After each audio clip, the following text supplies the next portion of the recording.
Metro rail திட்டம் தொடர்பாக பிரதமருக்கு முதலமைச்சர் ஸ்டாலின் கடிதம் எழுதியிருக்கிறார். முழு விவரங்களை செய்தியாளர் பாஸ்கர் வழங்கியிருக்கலாம். பாஸ்கர், வணக்கம் பாஸ்கர். அந்த கடிதத்தின் முழு பின்னணி என்ன பாஸ்கர்? மத்திய அரசு தமிழக அரசு இணைந்து கூட்டு முயற்சியால் தான் ஏற்கனவே முதல் கட்ட சென்னை மெட்ரோ ரயில் திட்டம் என்பது 50% பங்கு, அதாவது மத்திய அரசினுடைய பங்கு 50%, மாநில அரசு பங்கு 50% என்ற அடிப்படையில் முதற்கட்ட பணிகள் வெற்றிகரமாக நிறைவேற்றப்பட்டது. அதன் அடிப்படையில் தான் 63,746 கோடி செலவுல 119 கிலோமீட்டர் நீளம் இருக்கக்கூடிய 3 வழித்தடங்களை கொண்ட இரண்டாம் கட்ட பணிகளுக்காக தமிழக அரசு ஒப்புதல் அளிக்கப்பட்டு அதன் அடிப்படையில் மத்திய அரசிடமிருந்து நிதி கோரியிருக்கிறார்கள். ஆனால் மத்திய அரசினுடைய நிதி என்பது கிடைக்கப்பெறாமல் இருக்கிறது. சென்னை மெட்ரோ ரயில் திட்டத்தின் கீழே இரண்டாம் கட்ட பணிகளுக்காக ஒப்புதல் அளிப்பதில் ஏற்பட்டிருக்கக்கூடிய காலதாமதம் தொடர்பாகவும் ஒப்புதல் அளிக்கும் நடைமுறையை விரைவுபடுத்த வேண்டும் அப்படிங்கிறதா மத்திய அரசுக்கு, குறிப்பாக நரேந்திர மோடி அவர்களுக்கு தமிழக முதலமைச்சர் இந்த கடிதத்தின் வாயிலாக வலியுறுத்தியிருக்கிறார். முதற்கட்ட பணிகள் ஏற்கனவே முடிவுற்றிருக்கிறது. அது 50% சம பங்கு என்ற அடிப்படையில் முடிவுற்றது. ஆனால் தற்போது அந்த பங்கு என்பது 60-40 என்ற அடிப்படையில செயல்படுத்துவதற்குண்டான வாய்ப்புகளாக இருக்கிறது.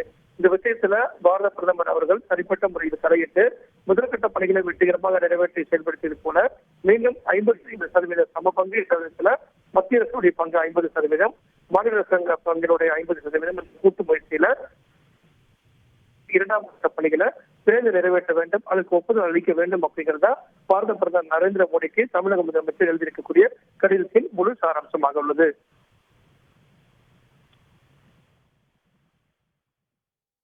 இதற்கு பிரதமர் அலுவலகம் எந்த மாதிரியான பதிலை அளித்திருக்கிறது?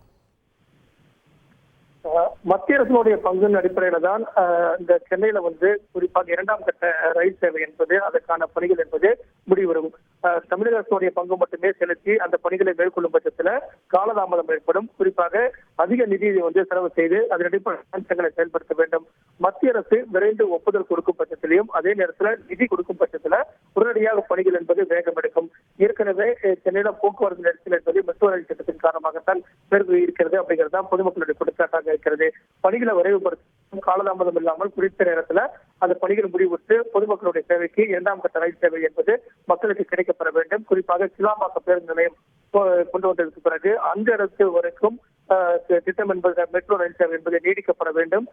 நல்லூர் உள்ளிட்ட பல்வேறு இடங்களுக்கும் சென்னையில் இருக்கக்கூடிய அனைத்து பகுதிகளையும் உள்ளடக்கியதாக இந்த மெட்ரோ ரயில் சேவை திட்டம் என்பது செயல்படுத்தப்பட வேண்டும் அப்படிங்கிறது தமிழக அரசு உறுதியாக இருக்கிறது. அதை அடிப்படையாக கொண்டுதான் இந்த திட்டங்கள் செயல்படுத்தப்படுகிறது. முதல் கட்ட பணிகள் வெற்றிகரமாக நிறைவேற்றப்பட்டாலும் இரண்டாம் கட்ட பணிகளுக்கு அதிக நிதி என்பது தேவைப்படுகிறது. பிரதமருக்கு தமிழக முதலமைச்சர் வைக்கக்கூடிய கோரிக்கை நிதி கொடுக்க வேண்டும், ஒப்புதலுக்கான பணிகளை விரைவுபடுத்த வேண்டும். அதன் அடிப்படையில் இரண்டாம் கட்ட பணிகளை நாங்கள் வெற்றிகரமாக மேற்கொள்வதற்குண்டான வாய்ப்புகளை உருவாக்கி தாருங்கள் அப்படிங்கிறத கோரிக்கையாக இருக்கிறது. நாடாளுமன்ற கூட்டத்தொடர் நடைபெற்று வரக்கூடிய நிலையில் தமிழக முதலமைச்சர் பிரதமருக்கு எழுதிக்கக்கூடிய கடிதத்தின் மூலமாக இதே கோரிக்கையை தான் நாடாளுமன்றத்தில் திமுகவுடைய எம்பிக்கள் வலியுறுத்துவார்கள். அதன் அடிப்படையில் பாரத பிரதமரும் சம்பந்தப்பட்ட அமைச்சரும் மத்திய அமைச்சரும் இதற்காக பதில் கொடுப்பார்கள். அதன் அடிப்படையில் தான் திட்டம் அடுத்த கட்டத்துக்கு எப்படி நகருமோ அப்படிங்கிறது தெரிய வரும். முழு விவரங்களுக்கு நன்றி பாஸ்கர்.